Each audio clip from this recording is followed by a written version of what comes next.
Okay, so you have found a rental that you want to buy. Now you need to figure out how to pay for it. Luckily for us, we have Scotiabank here with us today, and they're going to explain how.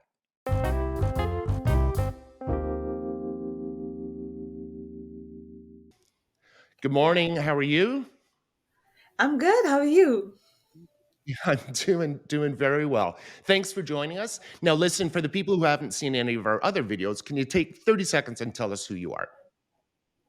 Sure. Thanks, Terry. My name is Ruhi, and I'm working for Scotiabank as a mortgage advisor. I basically help people to get their mortgages done. Perfect. And today's conversation, we're going to be talking about specifically people buying rental properties. So I'm excited for this one. First question I have for you.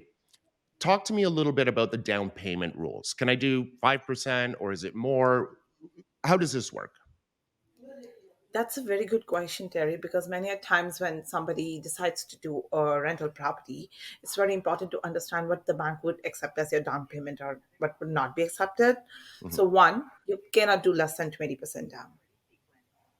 Okay. Second, and very important part that people usually miss, you cannot have a gifted down payment at all. So in English, so if mom and dad decide that they want to uh, give me some money to help me buy this rental property, that's a no go. It has to be my Yeah. money, 20%. Is that correct? Exactly. So this can come from the equity of your existing residence. This can come Okay. from your savings, but they can definitely not come as a gift from any of your family members. Like we accept that in residence, but that's only for residents. Okay. So just the equity portion. So let's pretend that I've got a beautiful house and it's worth $1 million. Let's pretend there's no debt on it. I own it free and clear. I can take some equity out of that $1 million house to buy a rental property. Is that what we're talking about here? That's right. But before you get into that, you have to make sure like you are refinancing your property so that you can buy another property. So you need a mortgage person who can calculate that after refinancing your property and having that one mortgage on your head, will you be qualifying for the another mortgage or not? Sometimes when we go for equity out and try to buy the rental property, we take the equity out and then we realize that because we have a higher mortgage now, we are not getting qualified for the new mortgage. And then it's a problem because Okay. then the whole transaction is of no use for you, right? So Right. it is Okay. really So important you go ahead. for, yeah, for equity takeout, it would be very important for somebody to go to a mortgage person to see that both the things are happening. That's one. And second part, you have taken the money out in terms of a mortgage. So on your existing residence, but then you are paying interest and you're making payments on it though you have not even bought your new house. Hmm. Okay. So for the mortgage person it will be very important to take care of you in a way that either they can make the closings very close for both of the properties, or they can do is they can give you the money in a line of credit against the house, and when you actually go ahead and purchase it and there is a balance of 100 or $200,000, they can change it to mortgage at that time. But those things would really need a experienced mortgage advisor to work with you for. Right. And that's one, if you're listening to this video, that's the one best piece of advice is use somebody who knows and understands and has experience with rental properties. Okay. So anyway, all right. So that's down payment. Now, what about rates? Are they different for a rental property? Talk to us about interest rates. Yes, I would say that sometimes we compare. Oh my God, my friend got this rate and I'm getting that rate. So we must, and we have to understand the rates for a rental property are a little higher over what you get for your residence. So there could be a point 0.2 or point 0.3 maximum bips difference between like, to tell you in a layman language, if for a residence in today's world, I've got a mortgage at 6.1%. If it's my rental, I might get it on 6.3%. Okay. All right. So it's not like you're going into a commercial mortgage where it's many points higher. It's a little bit higher, right? It's a little bit higher for a rental property as compared to the residence. It's just the calculation of some risk factors that for the rental properties, the banks always give the little higher rate on the mortgage. Okay, and that makes sense too. Okay, so There talk is to us one about thing. oh, sure. I'm sorry. So there is one thing I would like to add to this that people should be mindful about. When the rate goes high for the rental property, please remember the stress test also goes high. So getting qualified by Right. a mortgage advisor before buying the property becomes very important. Okay. All right. So again, talk to your mortgage person. All right. What about costs and rent calculation? How does Scotiabank look at this? So basically, Scotiabank, in terms of rental income, is the only bank who take 100% of the rental income into your income calculation.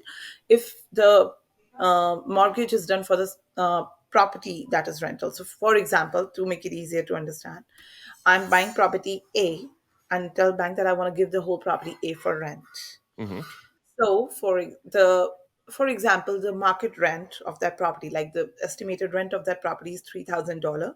So for a year, $36,000 completely would be added to your income, Right. right?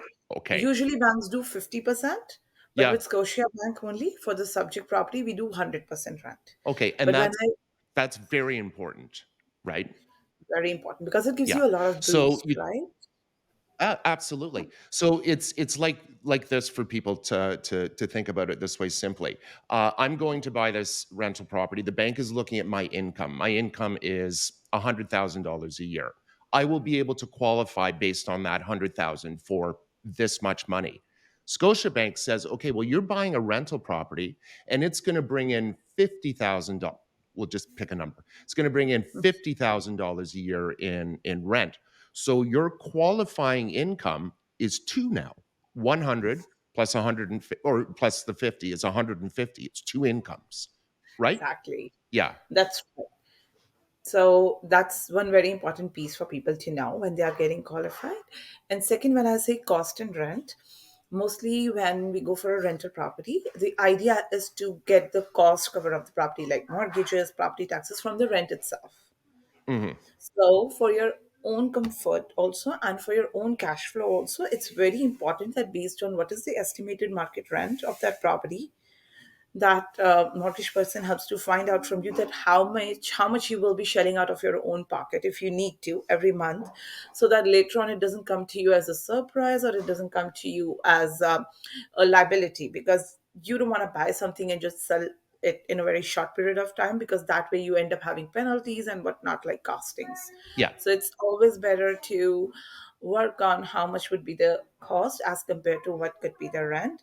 There are few properties that can give you more rent, especially the one that, like, the best, Terry, that the ones with the legal basement and all, they give you more rent. Hmm. So you have to create, like, before you decide on a property, you have to make that balance happen, that at least your cost, major portion of your cost is covered by your rent, and whatever you have to put in from your own pocket, you're easy to do that with your cash flow. Right. Okay. So we're looking at property tax, utilities, perhaps insurance, water and sewer, things like this, correct? Oh, definitely, because you will see whatever the tenant would pay, but whatever you have to pay, you have to be mindful about how much you can shell out every month. Right. Okay. So can you talk to us about how do you guys calculate rental income? That's a great question, and that's a tricky one for many people. So, if you're buying a rental property and we're doing a mortgage for the rental property, 100% rent is calculated. But Right. the situation completely changes if somebody is already having a rental property and buying another, maybe residence or maybe rental. Then, how a bank would calculate a rental income? Because now that is not the subject property. That's not the property we are having mortgage with. So for Scotiabank, there's a very simple calculation I can say. They take Okay. 50% of the rent minus current mortgage payment. So for example, your rent is $3,000 Hmm. that you get. So that will become 1,500. And for example, your mortgage is $2,000 for a month. So 1,500 minus 2,000, that makes $500 as your liability, something that goes over and above of what you get. It will be added to your liabilities. That we are I'm very proud to say this, we are the only bank who do not consider property taxes, heat, or any other liability of the rental properties in that case. Oh, All of okay. them are forgiven for a customer. Ah, that's interesting. Okay. And And you're we the are the only only bank that does that?